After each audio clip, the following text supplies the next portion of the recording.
साथ साथ समझौते कर लिए 4 घंटे में, और यूएई भारत में $5 अरब के निवेश के लिए भी तैयार हो गया है। इसके बाद पीएम नीदरलैंड्स गए, जहां उन्होंने बड़ी डील साइन की। व्यापार, इन्वेस्टमेंट, डिफेंस और सिक्योरिटी, सेमीकंडक्टर, स्पेस, एआई और क्वांटम कंप्यूटिंग को लेकर अहम समझौता हुआ, सहमति बनी।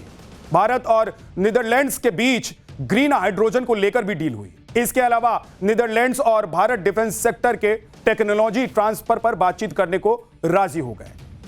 इसमें सेमीकंडक्टर डील सबसे अहम है, और ये क्यों अहम है ये आगे आपको बताने वाला हूं। लेकिन पहले देखिए कि नीदरलैंड्स के बाद प्रधानमंत्री नरेंद्र मोदी स्वीडन पहुंचे, जहां भारत और स्वीडन संयुक्त रूप से प्रौद्योगिकी और एआई पर मिलकर काम करने पर सहमत हुए।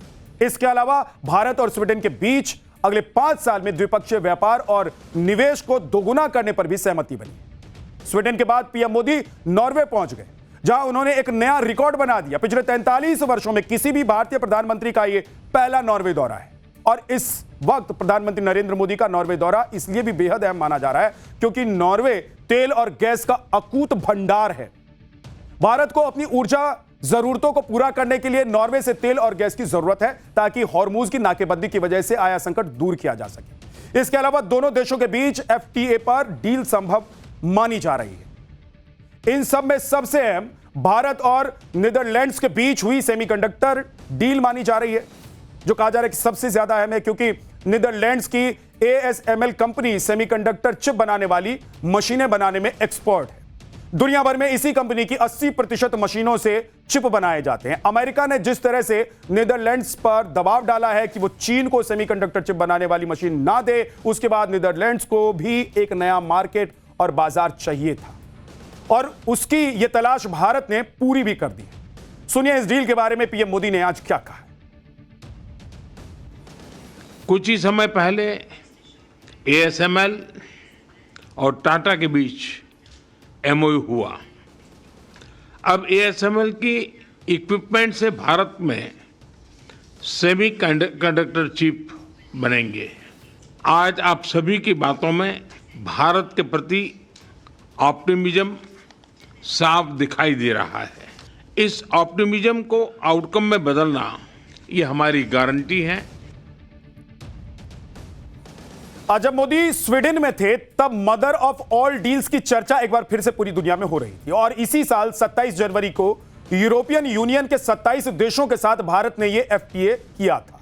मदर ऑफ ऑल डील्स से भारत ईयू व्यापार की तस्वीर बदल जाएगी, और इस डील के पूरा होने से 90% टैरिफ खत्म हो जाएगा।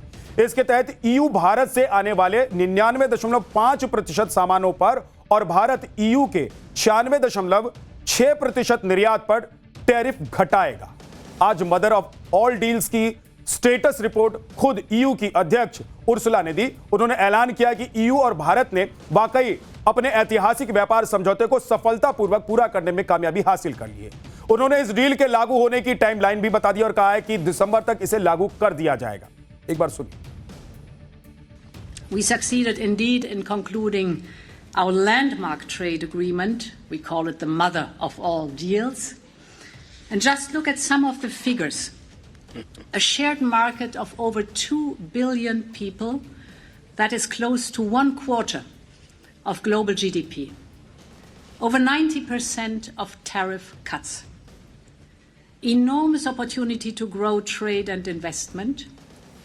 From here in Gothenburg, Scandinavia's largest trading port, to Mundra port in your home state in Gujarat, and in doing so, creating jobs and prosperity for our people. There is no time to lose in turning this opportunity in reality. And that's why we are committed to sign the agreement by the end of the year and making it fully operational at record speed. I'm also pleased to announce that we will mark this moment with a large-scale business event for European and Indian companies. And the aim is simple. We want to give business the information and guidance they need to start benefiting from the deal from day one on. Ursula के बाद प्रधानमंत्री नरेंद्र मोदी ने भी कहा कि mother of all deals की status report देखकर उन्हें खुशी हो रही है। उन्होंने कहा कि इस इससे इंडिया और ईयू एफटीए से इंडस्ट्रीज, इन्वेस्टमेंट और इनोवेटर्स जो हैं उनके लिए नए अवसर खुल जाएंगे। एक बार सुनिए। उर्सला जी की उपस्थिति आज इस अवसर को और भी विशेष बनाती है। इस वर्ष जनवरी में उनकी भारत यात्रा के दौरान हमने भारत ईयू संबंधों को नई ऊंचाइयों पर ले जाने के लिए कई ऐतिहासिक निर्णय लिए थे। मुझे खुशी है कि उन सभी आउटकम्स पर प्रगति हो रही है। इंडिया ईयू एफटीए से इंडस्ट्रीज, इन्वेस्टर्स और इनोवेटर्स के लिए नए अवसर खुलेंगे। उर्सुला जी के शब्दों में कहूं तो यह मदर ऑफ ऑल डील्स है। आज पूरी दुनिया में मदर ऑफ ऑल डील्स की चर्चा हो रही थी कि पीएम मोदी स्वीडन से निकलकर नॉर्वे पहुंच गए, जिसके बाद एक और चर्चा जोर पकड़ने लग गई। चर्चा यह होने लगी कि भारत को नॉर्वे से बहुत बड़ा सोवरेन फंड मिल सकता है। अगर यह फंड भारत को मिला तो क्या क्या फायदे होंगे, यह आज आपको बताऊंगा। लेकिन पहले समझिए कि सोवरेन फंड होता क्या है। इस फंड के मामले में नॉर्वे की तूती क्यों बोलती है। सोवरेन फंड ऐसा सरकारी निवेश फंड होता है जिसमें किसी देश की सरकार अपना अतिरिक्त पैसा निवेश करती है। यह पैसा आमतौर पर तेल या गैस की कमाई से, विदेशी मुद्रा भंडार से, व्यापार सरप्लस से या फिर प्राकृतिक संसाधनों की कमाई से आता है। यह इतना सरप्लस पैसा होता है कि देश के खजाने में बस पड़ा रहता है। इसलिए नॉर्वे जैसे देश इसे दूसरे देशों में लगाते हैं ताकि पैसे से और पैसा बनाया जा सके। अब आप देखिए कि नॉर्वे की संपत्ति $2 ट्रिलियन से अधिक आंकी जाती है। इसलिए नॉर्वे के पास दुनिया का सबसे बड़ा सॉवरेन वेल्थ फंड भी है। इसे नॉर्वे ऑयल फंड भी कहते हैं क्योंकि यह पैसा नॉर्थ सी के तेल और गैस से कमाया हुआ है। 2026 के आसपास इसकी वैल्यू लगभग 1.7 से 1.9 ट्रिलियन डॉलर आंकी गई। यह रकम भारत के पूरे सालाना बजट से भी कई गुना बड़ा है और दुनिया की लगभग हर बड़ी कंपनी में नॉर्वे के सोवरेन फंड का कुछ ना कुछ इन्वेस्टमेंट है ही। नॉर्वे से पहले जब पीएम मोदी स्वीडन में थे तब वहां प्रधानमंत्री ने एक नया रिकॉर्ड बना दिया। प्रधानमंत्री नरेंद्र मोदी को स्वीडन ने अपने प्रतिष्ठित royal order of the polar star commander grand cross से सम्मानित किया, जो सबसे बड़ा सम्मान होता है इस देश का। यह स्वीडन द्वारा किसी भी राष्ट्राध्यक्ष को दिया जाने वाला सर्वोच्च यानी कि सर्वश्रेष्ठ सम्मान होता है। इस सम्मान को जोड़ लें तो प्रधानमंत्री नरेंद्र मोदी को अब तक दुनिया भर से कुल 31 अंतर्राष्ट्रीय सम्मान मिल चुके हैं। इसलिए मोदी के पास आसपास कोई नेता नहीं ठहरता है दुनिया भर से सर्वोच्च और सर्वश्रेष्ठ सम्मान लेने के मामले में। पुतिन, बाइडेन और दुनिया के कई देशों के मौजूदा राष्ट्राध्यक्ष या फिर पूर्व राष्ट्राध्यक्षों में से कोई भी इस मामले में मोदी के आसपास भी नहीं टिकता है। सुनिए स्वीडन के सम्मान मिलने के बाद पीएम मोदी ने आज क्या कहा है।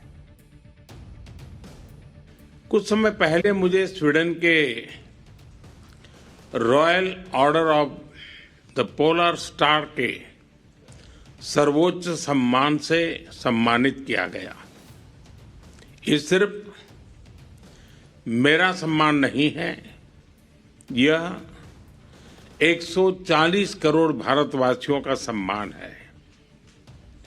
यह स्वीडन के हमारे उन सभी साथियों का भी सम्मान है जिन्होंने भारत स्वीडन संबंधों को समृद्ध किया, एक मजबूत आधार दिया। भारत और नीदरलैंड्स के बीच हुई डील दोनों देशों के बीच रिश्तों के नए पड़ाव की गवाह बनी है। नीदरलैंड्स भारत के सबसे महत्वपूर्ण पार्टनर में से एक माना जाता है और नीदरलैंड्स भारत के टॉप 5 इन्वेस्टर्स में से एक है। सुनिए खुद प्रधानमंत्री नरेंद्र मोदी ने नीदरलैंड्स के साथ डील होने के बाद क्या कहा है। हम नीदरलैंड को भारत के सबसे महत्वपूर्ण पार्टनर में से मानते हैं। नीदरलैंड भारत के टॉप 5 इन्वेस्टर्स में से एक है। हमें नीदरलैंड की एक्सपर्टीज और भारत की स्पीड और स्केल को हर क्षेत्र में जोड़ना चाहिए। इनोवेशन, इन्वेस्टमेंट, सस्टेनेबिलिटी और डिफेंस जैसे क्षेत्रों में सहयोग को नए आयामों तक पहुंचाना है। इसी साझा दृष्टि के साथ आज हम भारत नीदरलैंड संबंधों को स्ट्रेटेजिक पार्टनरशिप के स्तर पर ले जा रहे हैं। इधर प्रधानमंत्री नरेंद्र मोदी यूरोप के दौरे पर हैं और उधर रक्षा मंत्री राजनाथ सिंह आज वियतनाम और साउथ कोरिया के दौरे के लिए निकल गए हैं। वियतनाम में उनका भव्य स्वागत किया गया। अपने दौरे का मकसद बताते हुए राजनाथ सिंह ने बताया कि वियतनाम और दक्षिण कोरिया की अपनी यात्रा के दौरान मैं रणनीतिक सैन्य सहयोग को गहरा करने, रक्षा औद्योगिक साझेदारी को मजबूत करने, समुद्री सहयोग को बढ़ावा देने की कोशिश करूंगा। रक्षा मंत्री राजनाथ सिंह आज और कल वियतनाम में रहेंगे। इसके बाद वो कल ही साउथ कोरिया के लिए रवाना हो जाएंगे और 21 मई तक दक्षिण कोरिया में वो रहेंगे।